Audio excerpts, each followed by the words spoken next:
So I'm on my way to work. So instead of getting people upset, we're not going to talk about. Hold on, what we're going to do? Okay. We're not going to talk about anything controversial. What we're going to do is talk about what the title says. The title says, what does the title say? The title says, my music career in 15 minutes. So that's how long it's going to take me to get to work. Heaven willing. Traveling mercies. Hope everybody's doing well again. Third video this morning because I keep it popping. I do 3 a piece. That's what I do. I keep it pushing. And they all are different. That's right. Because that's what we do. So anyway, I'm going to talk about my career. That they painting the lines and everything. That's the thing I like about this complex. It really does take care of business. It takes care of painting lines. The foliage around here is getting around summertime, springtime. They always make sure it looks nice in my complex. You can come out here and walk in the middle of the night. Nice air. You got the breeze. You got the trees. Man, I really like it in my complex. Anyway, if I remember correctly, in 1974, my parents and my uncles, people went up to Brooklyn. I think we had some people up in Brooklyn through the family. My uncle, who took me up there, my Uncle Bud, was my mother's brother. And up there kind of reminds me of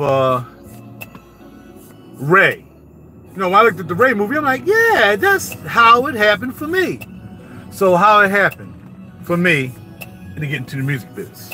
Well, what had happened was I was, I guess around 12, 13 years old, can't remember. And we was in Brooklyn. And before then, I saw some guitars. We used to go to this place. It wasn't a Five and Dime, but they had guitars up there. And us on my block, we all aspired to be musicians. So we used to go down to the store and see different guitars up there. And, you know, I didn't have a guitar. But I knew for some reason I just gravitated towards guitar, right? So we went to Brooklyn and I was telling my uncle. My uncle was like, I said, yeah. And maybe he asked me what I wanted to do in my life or something, you know, like, kids can't answer that nowadays because don't ask them what they want to do. They have no idea. Well, I knew what I wanted to do at that time. And that was, I wanted to play a guitar. So I'm like, well, I don't know. I think I like guitars, Uncle Bud, as well. I like guitars. And I'm like, he said, well, I know somebody who plays guitar. Now, this is kind of trying to do it by memory, but I know somebody who plays guitar. I was like, he was like, yeah, I'll take you by his house. So I get to the house, and this guy invites us in. So we go in, and he said, well, my nephew here wants to know how to play guitar. Now, I'm assuming, again, I can't paraphrase it. It was freaking 40-something years ago. But he said, my nephew want to play guitar, probably something like that. So he's like, okay. Guy pulls out a guitar, and he starts playing the guitar. But about now, I didn't know what he was playing. Look, I'm 12, 13. I done heard enough music to know what music sound like. But I ain't hear like no Ivy Brothers, nothing like that. He was just playing the guitar. He probably was doing some jazz stuff. I'm like, Dad, that's cool. I said, yeah, I wish I could play like that. And, you know, just like the guy did in Ray. He started showing them, even though I wasn't blind. You know, he started showing me some chords and stuff on the guitar. And I'm like, cool. And I just picked up on it now. I like to tell people, no one in my entire family did play the instrument. No one. Mommy, daddy, uncle, aunt, cousin, sister. Now, I have a brother. No one in my family played the guitar. My mother sang in the choir. And that's how I really started playing the instrument when I was like around 7, 8 years old. I used to play the recorder in elementary school. And that's the only thing I could really play was the recorder. You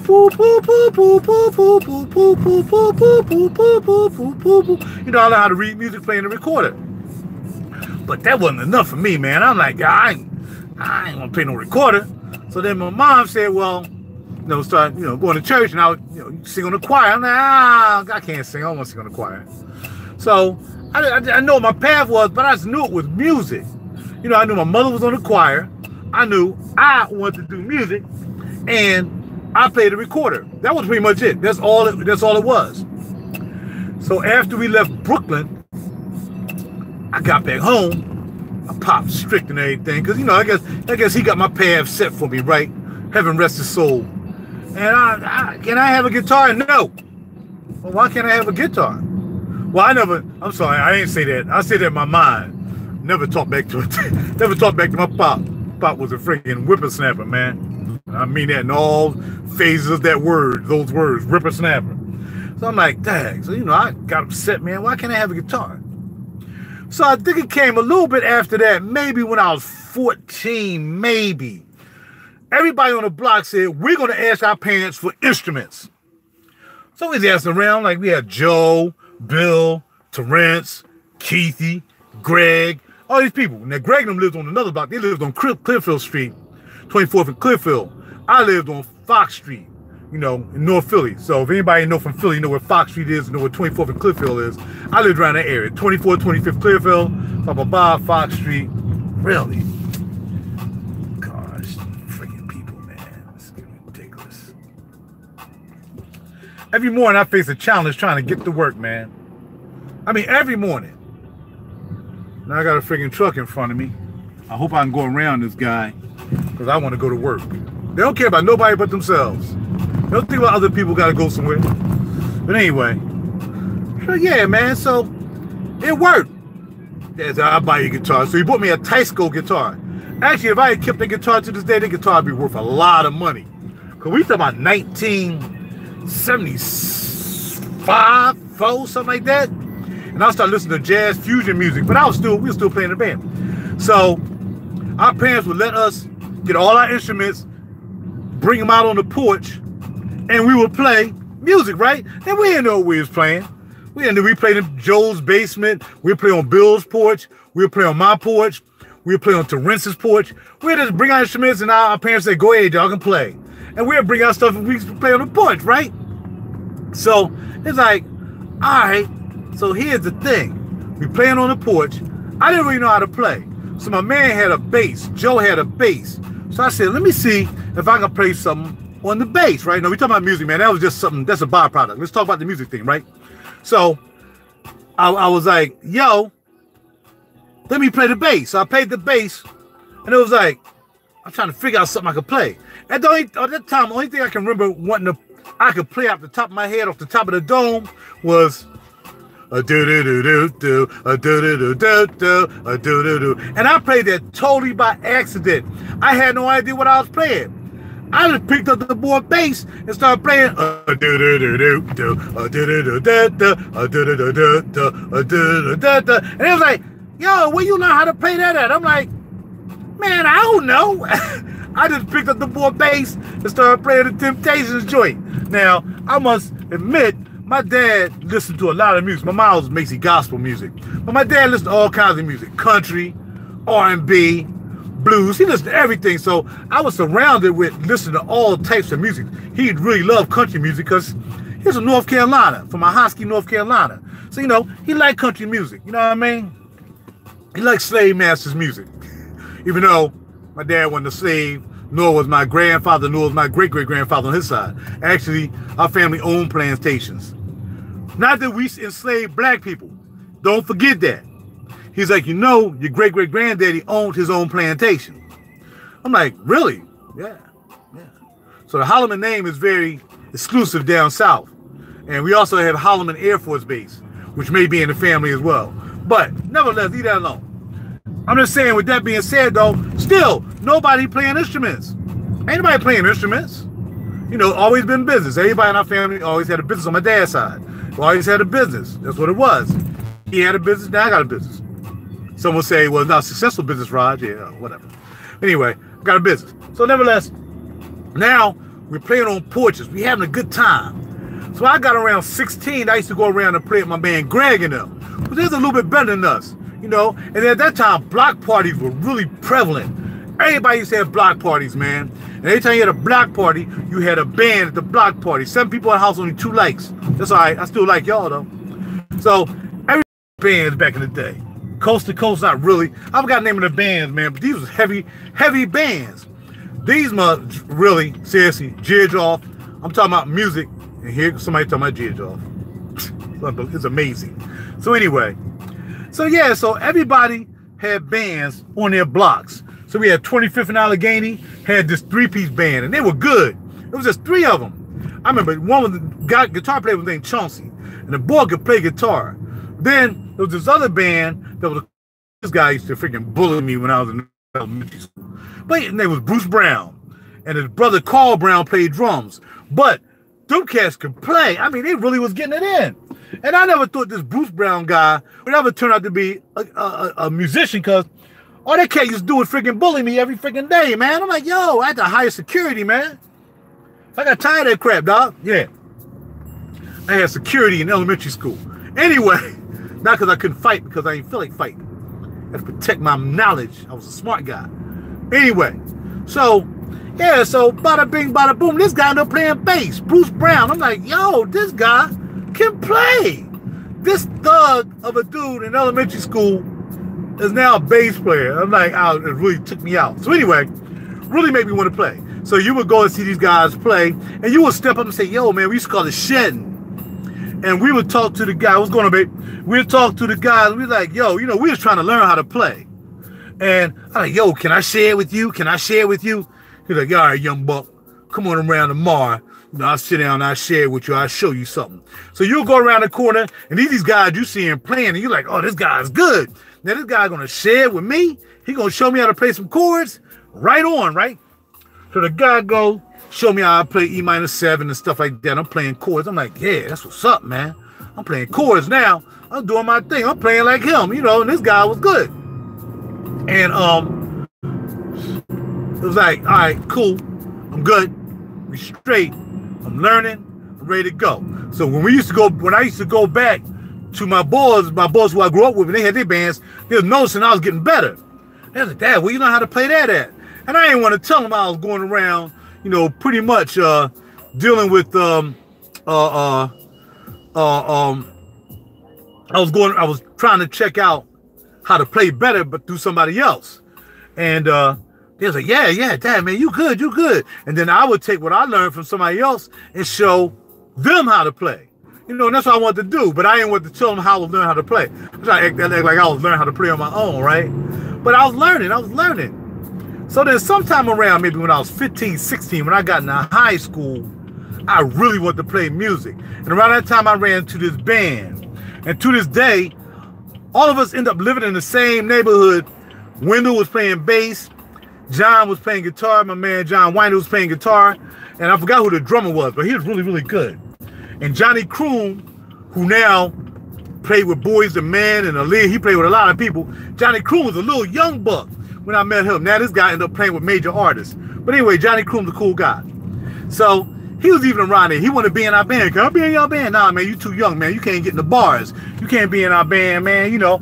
But these guys would sneak us in the bars, and you know, we would play. We used to play the bar called it was a Kitty Cat or whatever it was, the Cadillac Club. We was down North Philly at 16 years old playing inside these clubs, and our mom and dad didn't know. But our manager just had to make sure, his name was Odie. He had to make sure we was out in time enough for our mother and fathers not to realize, you know, that we was out too late. Because he didn't want to alert them that we was playing in the bars, right? So I'm like, all right, cool. So then what happened was I got into high school. And I went to this prestigious high school in Philly called Central High School. And, you know, I was a bookworm. I was really smart, you know what I'm saying? So I'm like, all right. So I go and I go to Central, but I ain't like Central. There were girls in there. I wanted to play music. It was all about academic, going to English class, history class, all this stuff. You know, and I wanted to be smart. I was already smart because I was in Central. I got in Central like easily. Central wasn't a big deal for me to get into, being there with that kind of school. I could have went to LaSalle College School. I could have went to Penn Charter. But I wanted to play music, man. So what had happened was I ran into these other guys, Lonnie, Jerry, Kenny, and and I forgot the bass player name, Ron. And they was playing, man. I'm like, yo, y'all guys can play. And they was playing like jazz fusion. I'm like, yeah, I want to play jazz fusion. I want to play this R&B stuff no more. It's boring, man. I want to play this John McLaughlin, Chick Corea, Al Di Meola type stuff. You know, Lenny White. That's what I wanted to play. So I started hanging around with these guys. I quit the band, and, you know, the R&B band. I wanted to join a band. So they was going to Gratz and Gillespie. I'm like, dog, I'm in Central. Yo, man, well, we get ready to go to Franklin Learning Center. I'm like, where's that at? Franklin Learning Center is down North Philly, 60 from Mount Vernon. I'm like, all right, cool, but I can't go, man. My parents ain't gonna let me go to freaking whatchamacallit. I am not gonna go to, you know, Franklin Learning Center. They ain't gonna let me go to Franklin Learning Center. I come down to Central. I mean, my dad trying to get me to be a doctor, you know, or a freaking professor or something like that. So he want me to go to Central. I mean, you know, nobody in our family went to college. My mom could have went to college, but she decided to get married to my dad, so she ain't go to college. So nobody went to college. He was trying to make sure I got to college, and I can understand that. But man, music was just overwhelming to me, and I just had to do music. So, man, somehow or the other, I finagled my way out of Central because I was hooking like a mug. I get my butt whipped, and I was still hooky. And he used to kick my butt to the kickoff, and I was still hooky. He realized no matter what he's gonna do aside from killing me, that I was not going to Central. And music was what I wanted to do. My dad was upset at me for like 2 years. My dad was like, yo, dog, it's about music, bro. I'm talking about music right now, right? So, yo, man, you throwing me off with that, bro. I'm trying to tell a story, man. Help me out, bro. Help me tell a music story. That's what I want. I want to tell a music story. I don't want to talk about schools. I just want to talk about how I got into music. Kind of what I really want to talk about. You know what I'm saying? So yeah. So it was like, yo, all right, cool. So I got my dad kind of, he was like, no. My mom was like, she didn't say nothing. So I snuck this paperwork home. I got my mom to sign it. And he was mad at my mom forever for that because she signed me out of Central to go to freaking Franklin Learning Center. And, you know, it was crazy. I'll be right back. I'm going to finish the story.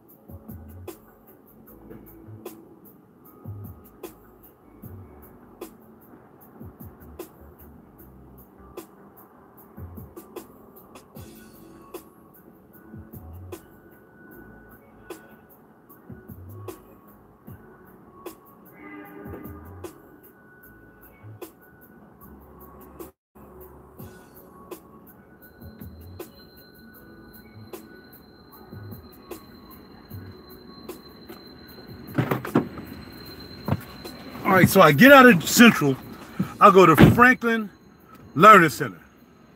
And it was like, yo, Franklin Learning Center had a music program, they had a drama program. We had this guy called Melvin Williams. And it was like, yo, Melv used to make sure that we was part of the troupe. So, you know, if you go to plays and when you hear the music, the guys are down in the pit, them guys play the music while the people up on stage, you know, doing their plays or whatever, doing their dancing. Well, we had plays, we did dance, we did everything. And we were the band for that when we came in. And, man, it was so cool because, you know, at that particular point, man, I was coming into myself, man. I was like 16 years old. Now I'm out of Central. I'm playing music. My pop ticked off every day I come home, but I'm still clean every day. Because my pop was a presser and he was a tailor. And all our clothes used to be clean, pressed every day. You know what I mean? Now, all the rest of my boys back in the hood, they went to different schools. They wasn't pursuing music like I was. And to this day, none of them doing music. They'll see me online with it. They say, yo, man, you still doing music? I'm still doing music since I've been a freaking teenager. I'm still doing music. And they really, yo, you still doing music? Yes, because I left that path and I started just doing music. You know what I mean? And I was just trying to stay out of trouble, man. You know, well, no gang wars, you know, cats fighting, they drinking, stuff like that, which I took part into, whatever. But I knew somehow I was just gravitating towards this music thing. So when I was in Franklin Learning Center, man, I was always clean, man, had all the girls and everything, having a good time, man, really enjoying it. And we rarely with the class because we were treated like football players because we didn't really have a sports team. We had this school called Ben Franklin. That was a sports team. We were Franklin Learning Center. And our school is kind of diverse because you can come to our school at night. Like if you ain't have a GED or something like that, if you ain't have your diploma, you get your GED at night coming to our school. So our school is like a community school, multifaceted. But the main thing, it was like a performing arts school without being a performing arts school. So Mel would have us just, whenever we had to do shows, he let us play first. We'll play our stuff first, and then the drama troupe, everybody there do their thing.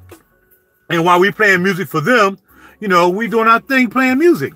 And then once we at the end, we get to play again and we close the show out. And man, we went to all the different high schools in Philly. We went to elementary schools. We went all over because it was really about the drama troupe and the play. So they would dance and then they would do drama. Then we would play music. Man, we was hot in Philly. We was the hottest thing going in Philly in between the years of 1975 and 1979. We was hot. We was like stars, man. We'll come to school, man. I ain't gonna lie, dog. I mean, you can't do nothing about it now. And I told the story one time when I was down south. I got to play at South, and I told the story of Franklin Learning Center when I was right around the corner from South that night. But anyway, we'd get to school, man. We'd be smoking weed. We'd be getting it in, man. And then we'd go and do the show. We had to go to class because class was taking care for us. So we was like the football stars in school. But I still played basketball and stuff. So we used to have intramural basketball playing. You know what I mean? We had good guys who could play, and I played too. So not only did I play, you know, in the band and play for the drama troupe, I also played ball. I still got them skills. I still can pump fake a couple of jumpers in your face all day long. For your face. And I'm freaking finger rolling on your face all day long. That's what I do. So I played ball, and my homies in the band couldn't play ball. So I pretty much played, you know, I played ball and I played music. So it was cool, man. It was lovely. And I did that for 4 years, and I graduated in 79. When I graduated in 79, my pop gave me the ultimatum. You ain't gonna be coming to my house any old time you want. So if you don't like it, you can move somewhere else. I said, okay, let me think about it. That was sometime around maybe July he said that to me, because I became 18. I guess he didn't want my drawers to get too big. And he decided that, yo, please don't do this while I'm doing this right now, man. Go to the other page where I did the video earlier this morning and put your comment down below on that page, and I will tell you what I wore for the day, all right? I appreciate it, though. I really do, man. I appreciate it if y'all just let me tell this story. If you're not interested, I understand if you don't want to hear it, okay? Let me tell the story because other people really want to hear how I got about doing music and not about fragrances right now, okay? Please, brother, please respect the title at all times. Please. That's all I ask you to do. All y'all, just please respect the title. If you don't want to hear the story, y'all know y'all can leave. But I hope you wish to stay to hear the story if you're interested. I'm not a star or anything, but I like to talk about my experiences in this music business. So, I go into the Navy, and I couldn't really concentrate on music when I went to the Navy because it wasn't like, yo, you know, you ain't there to march and whatever, and boot camp and all that stuff. You ain't doing no music. You just there. You there serving your country. So you just do what they tell you to do. So when I finally got my orders to go to I got to go to Lemoore, California. And Lemoore, California, I was an electrician's mate. So I got to work on aircraft and stuff like that. But I still wanted to do music. So after I got out of boot camp, I came back home, said bye-bye to my girlfriend. She went on a prom without me with the dude who wanted to be in our band, but Jonathan Hector. And we wouldn't let him in the band. She went with him to a graduation. So I asked her, and I came back to the whatchamacallit. I'm telling the story because nobody y'all trying to throw me off. For some reason, you throwing me off, but I'm gonna keep telling the story. So I get out after I did while I was in there, I wanted to join the Navy band. So they's like, okay, you want to join the Navy band? You know how to read music? I said, nah, but I can play pretty good. So the guy comes to my dorm, and I started playing. He was like, well, do you know this chord? And I'm like, you know how to read me? I said, nah. I said, but, you know, I'm just a guitar player. He was like, well, we need you to have some kind of acumen to read music because, you know, that's what we do. It's not like a corner band. You just get together, you learn some songs, you play. This is a freaking military situation. And I didn't know that. I thought I was just so good at guitar that I could just play guitar while I was in the Navy, right? Dude was like, that would be a big no. I'm like, dang, man. Are you freaking serious? So, couldn't play music in the Navy for the Navy, all right? So that's fine, whatever, man. So I said, well, I got to get me a guitar, man. I got to get me some equipment because I need to make my own music. And then I ran to these guys who actually played in a band on bass. And, man, I wish I still had them pictures. I got a few when we used to play on the deck, on the flight deck. I was on the CV-64. I was on the USS Constellation aircraft carrier. And sometimes they let us play on deck. We play down the hangar bay. I still got those pictures. And So I joined this band, but I still wanted to play my own music. At this particular point, I did not want to play anybody else's music. I just felt, man, I had more to give, man. I wanted to play my own music. That was it. It wasn't going to be nothing. I was still playing the band, but I'm still going to play my music, and I got the band to play some of my music, right? That's how it was. So I bought a dual cassette deck. I bought a 4-track recorder. I bought a guitar. I bought a bass, and I bought a little DR660 drum machine by Boss. I started making my own music in my joint. While all my homies was out drinking and doing my thing, I was in the room. I was in the dorm because you had to do. I think it was maybe 3 people was in each room, maybe 2, 3, depends on where you was at. So I make my music, take that cassette deck out, put that amplifier, switch it over, add something else, switch that over, put the drums, add that. And I always started with drums because you need the beat. So I start with the drums, boom, boom, boom, boom. Then I'll switch the tape, put it over there, record over top of that, put the bass. Then I'll switch the tape again. It sounded like mud after you was done. I said, I need me a 4-track recorder or something, man. This ain't gonna do it. This sounds like mud. So then I bought me a 4-track recorder, and I was still doing music while I was in the Navy. Now, I wasn't doing music while I was out at sea. I went to sea 3 times in 3 years. That's because the Iran crisis thing, when the Ayatollah kidnapped the people in Iraq, we had to go out. As soon as I got there, we had to go out to the Indian Ocean and drop bombs on the Ayatollah if he didn't let them people go. But still, I was still able to still play. I bought my guitar, and I was able to play on the band on the boat. And they was loving me, man. They was like, oh, man, you playing. Yeah, I was getting down. And that's why I was playing bass and guitar and all that stuff, right? So once I got out the Navy, my mission was totally clear. I need a job, right? So I got out the Navy, honorable discharge, did my 3 years. I served during the Iran-Iraq crisis, so they gave us a meritorious, ribbon. They gave us, because we was out at sea for 110 days without going to land. Imagine being out at sea for 110 days, never touching land. 110 days. There was 3 months and 10 days on an aircraft carrier, never touching land. Man, when we got to land, man, I couldn't keep my thing out of women. I was, man, hurting. I got to add that in because I keep it real. So, not proud of it to this day, but that's what it was, man. Now, I wasn't a saint back then. I ain't a saint now. I didn't want no saint back then on an aircraft carrier. So yeah, got out the Navy. I got my job. Did that. Right on. Got out my job. At that time, Reagan had got rid of all the, he had fired all of the air traffic controllers because I wanted to work. I figured I just work on planes. So I worked on jets while I was in the Navy. I worked on jets. So I said, well, I'll work on some planes, but they was on strike. So I couldn't get no job. They was on strike. I said, I got to do something. So I ended up driving cars. You know, I used to ride my bike and go to work and park cars. I got to park Porsches because I was parked in doctors' cars. I got to park Porsches and all that stuff. I learned how to drive a stick while I was in the Navy. My man Westgate showed me how to drive a stick on a truck. So I learned how to drive a stick, and that's how I was able to park, you know, Porsches and all that stuff in the parking lot down to 16th and Vine. So if you're in Philly, you know what 16th and Vine is. It was all right parking there, right across from Holloman Hospital. So I did that, and I met my first significant relationship there. So I started building my studio a little bit at a time. And then I ran into the brother named Stan Miller, who used to work right here. We just talked a couple days ago. So me and Stan decided to put a production team together because we knew some people. We wanted to submit some music to Babyface. At that time, Babyface was big. We were trying to submit music. Then Wendell came in. Wendell couldn't play any instruments, but Wendell had connections, and he helped us buy instruments. So he was like the manager, but he didn't have any instruments. Me and Stan was the music makers. Kept building studios. So I built my first studio down in North Philly on 2924 Judson Street. That was my first studio with my first significant other. All right. Then after that, you know, me and her broke up, and I got another significant other, but I still building studios, right? I always had to have my own studio because it was expensive to go to a studio back then and try to do something. It was like $125 an hour, even $35 an hour back then was a lot of money to go to a studio. I bought my own studio. I knew what it took. I researched equipment, like I researched fragrances, and I researched everything I do. I researched. I knew what I needed for my little studio and what I could afford, right? So I got my next significant other, started building my studio, little studio, built it up. And I put out my first CD, and that was in 1998, called Mosaics.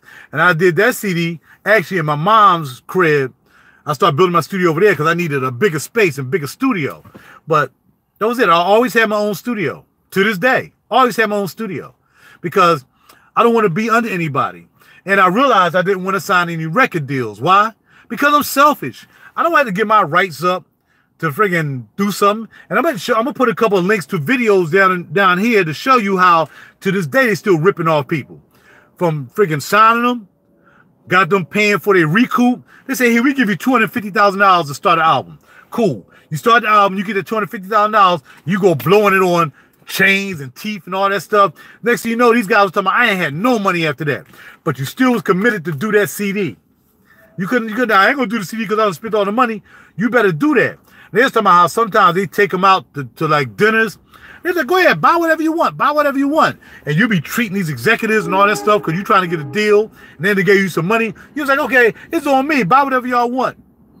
They was like, when the bill come, you got to pay for that bill. That comes out your recoup. So I started realizing that if you give me $250,000, then basically you're going to take it all. And now I got to perform my behind off like TLC, who was broke. Remember, all these artists went broke. Babyface was like, yo. And then after a while, now you're mine. And you better make these albums. You signed a 5-album deal. And then you better do that. You better get out there and make my money because you owe me $250,000. I want my money. That means every record you sold, you ain't get no money. You have to pay back that $250,000 first. I realized I did not want to do that. I'm going to start my own record label. I'm going to start my own company. I'm going to join BMI. I joined the Grammy Association. I did everything I need to do to be self-solvent for myself, which is why I can't sell a CD now because it's what it is. But what it comes down to is I tell this story because you have to somehow have a mission in life. And if your mission, and I'm not down to anybody's mission or what you think you're supposed to do in life, but you're here to do something. I think I have music in my bones. I've been doing this all my life. Now, it would behoove me to be very disappointed is when I got to heaven, because that's where I want to go, and I'm told that I really never wanted you to do music. You spent all your life doing music, and I wish you would have been doing this, whatever. I'm just thankful to be here in heaven. But, you know, sometimes you think you know what you're supposed to do, and you get your whole life thinking that's what you're supposed to do, but it really wasn't your mission. But for me, people say it's your passion. It's not my passion. I don't love music. I'm not passionate about music. I just like to do music. I like to do my own music. I learned how to play the instruments. I learned how to play bass, guitar, drums. Look at my website. You'll see me performing. I learned how to play all these instruments because that's what I wanted to do with my life. Now, whether it's what I'm supposed to do on a spiritual and heavenly level, I don't know. But I know as I reach out to a lot of people with my music, and if I can touch one person with one song, that's worth it all to me. So again, I'm on CD number 9, 2020, which is my 20th year in doing this. It should have been done last year, but I got all in a whole bunch of stuff that kind of threw me away. But heaven willing, I'll get this CD done this year. I just want to discuss my music career and how I got into music and how at this particular point, there are people, you know, that will pretty much try to keep you from doing what you want to do because they're not doing anything. And they won't support you because they're not doing anything.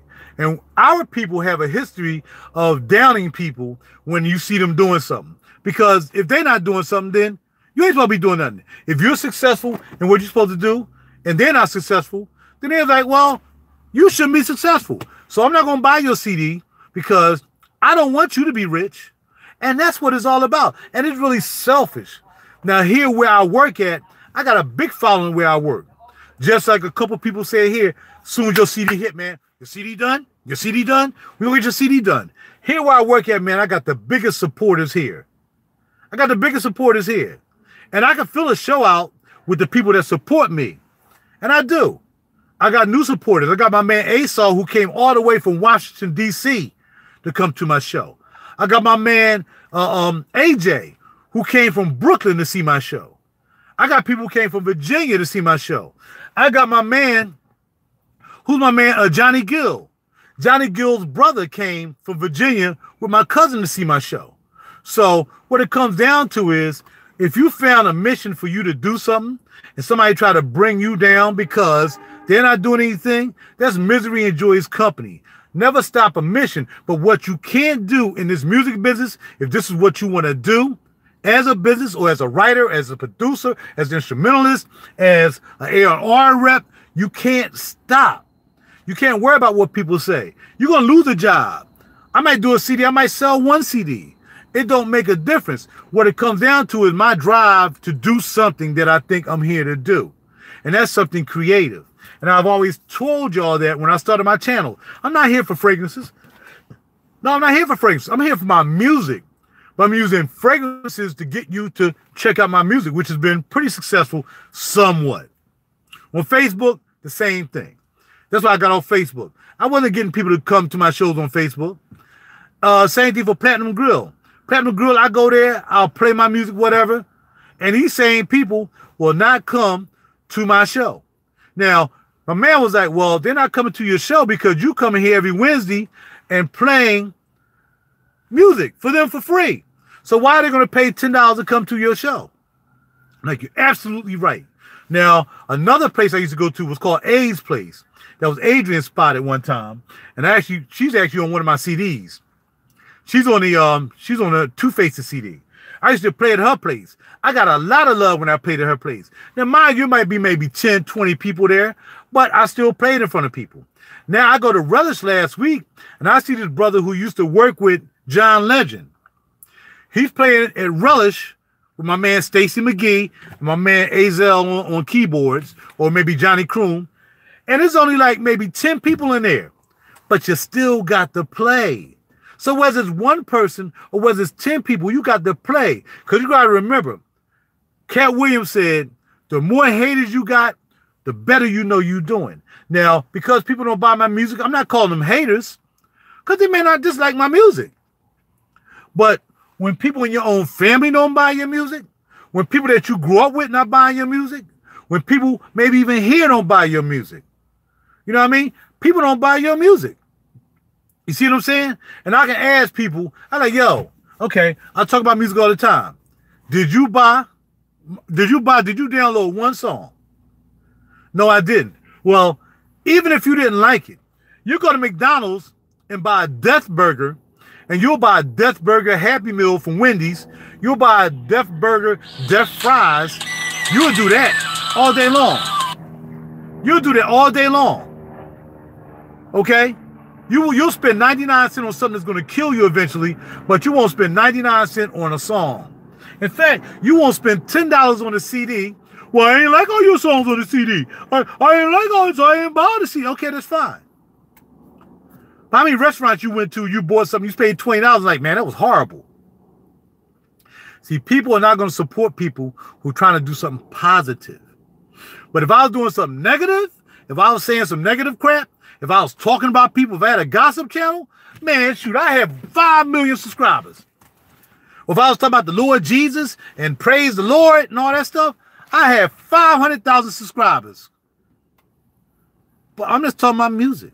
So I figured what I'm going to do is this day, instead of talking about controversies and what's going on our planet that's really more important than anything else, I decided, let me talk about my music career, because a lot of people ask me what you do, how you do it, did you do this, did you do that? And the first thing I said was, well, I work with a lot of major people.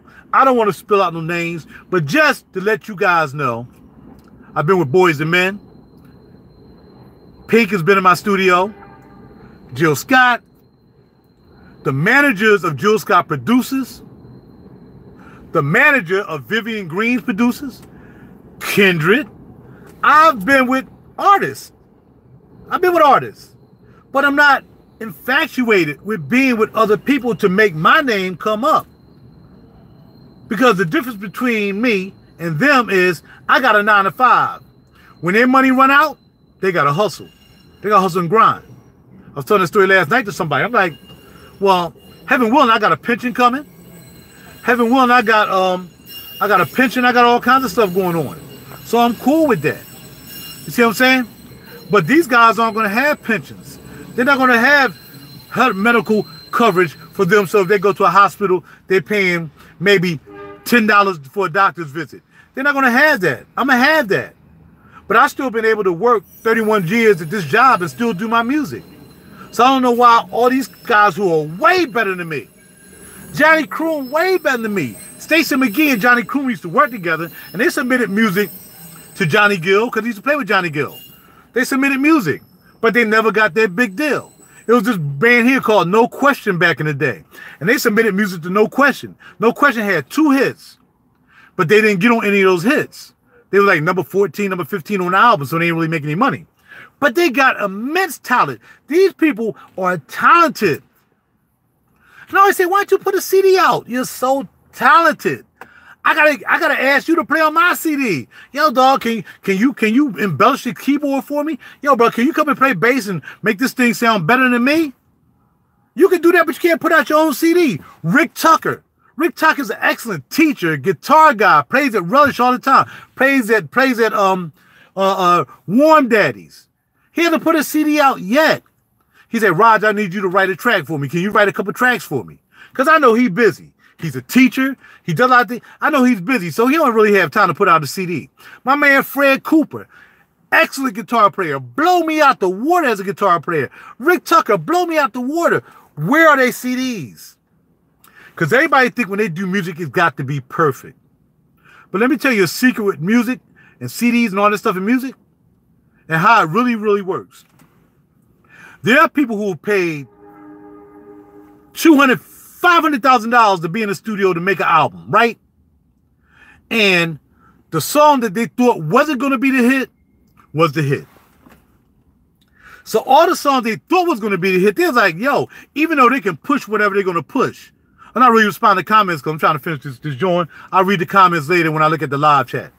But they thought this song was going to be the hit. They probably spent more hours on this song right here. Like, this is the song. This is going to be the hit.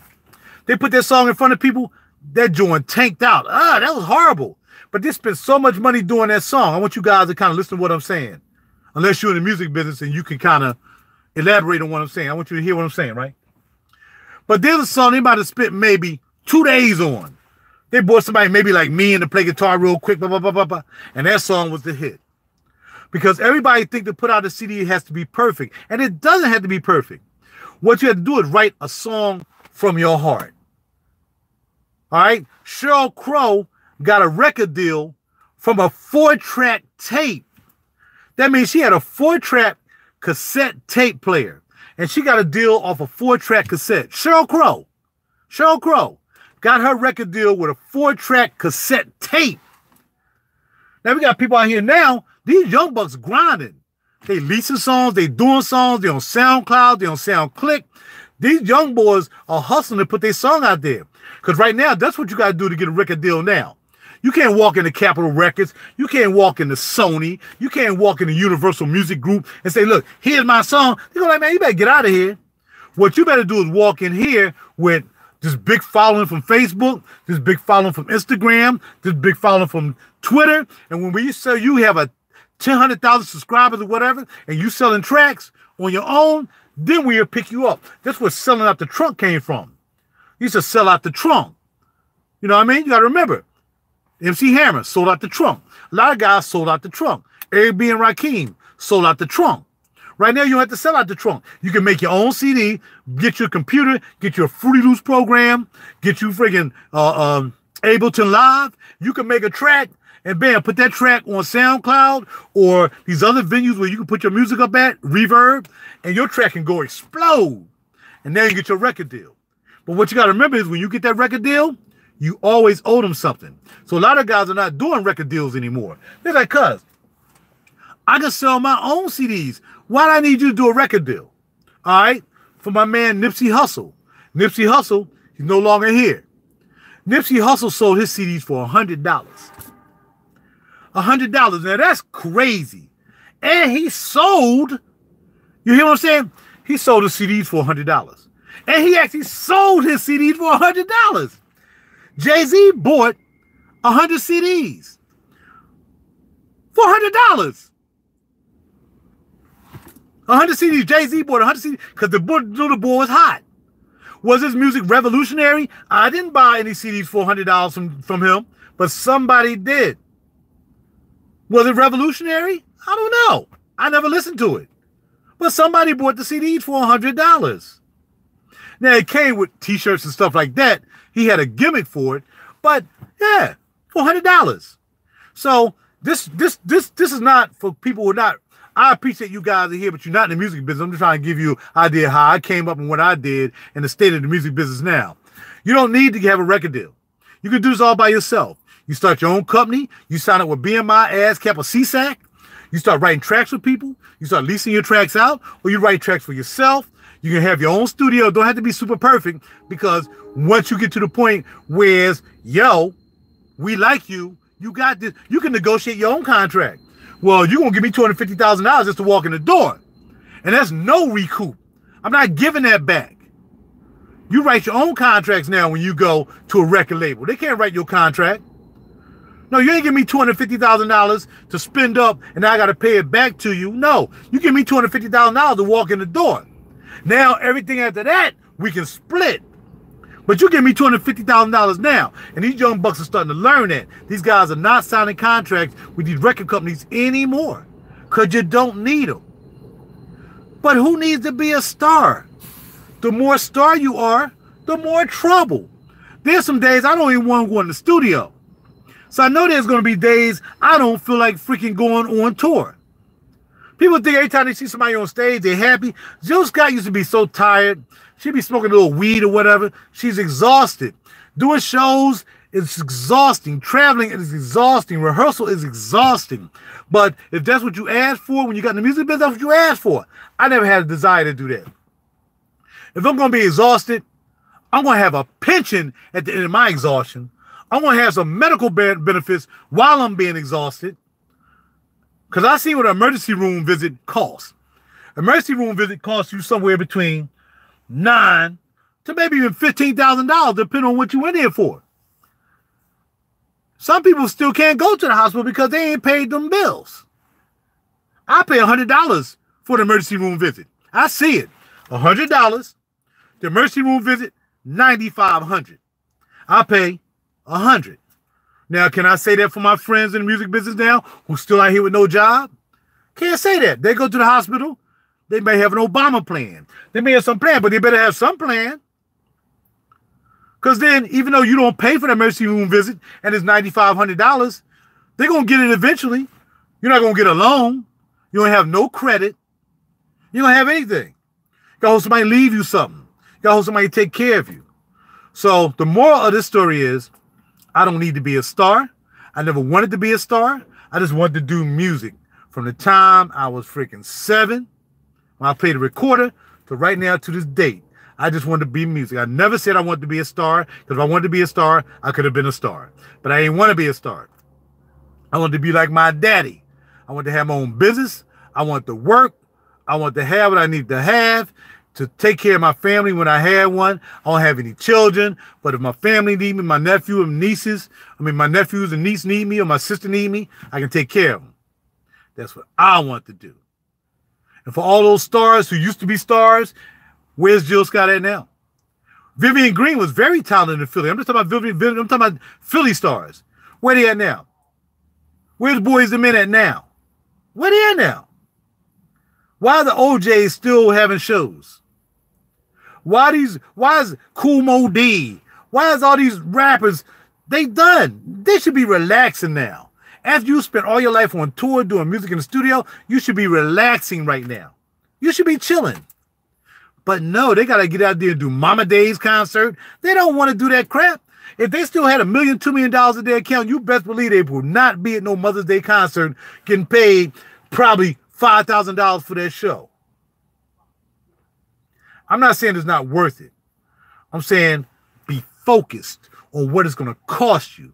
Because as my man said in Scarface, before Tony Montana shot him up, it's going to cost you pain.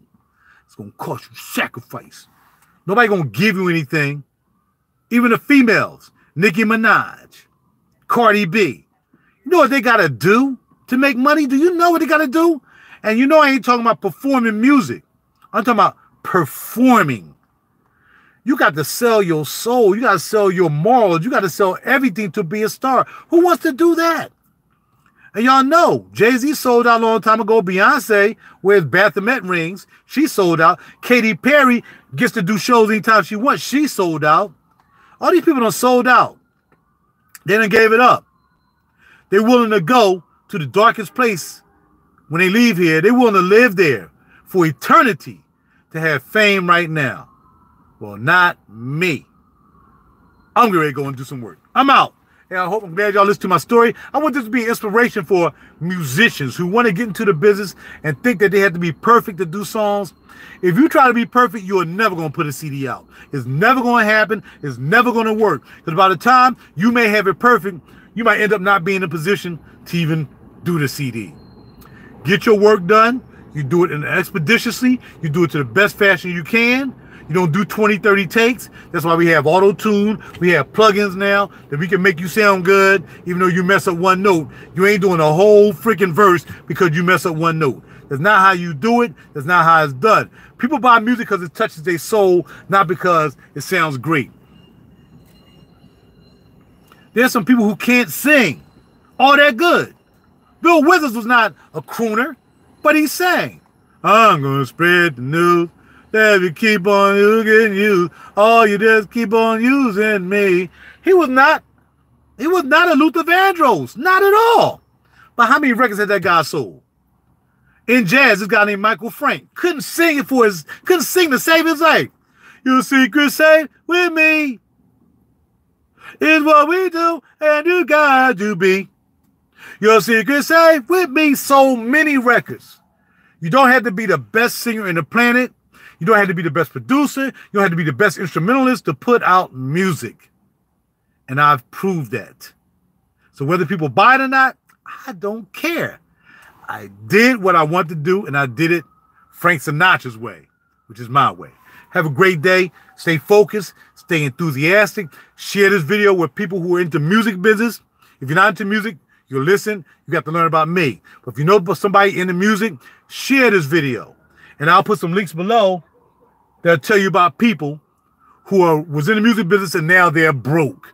Or in the music business and found out they still owe the record label so much money, they want to commit suicide because they're never going to pay the money back. I'll put those links below. Enjoy your day. Talk to you soon. Be well. If you want to know all the other stuff,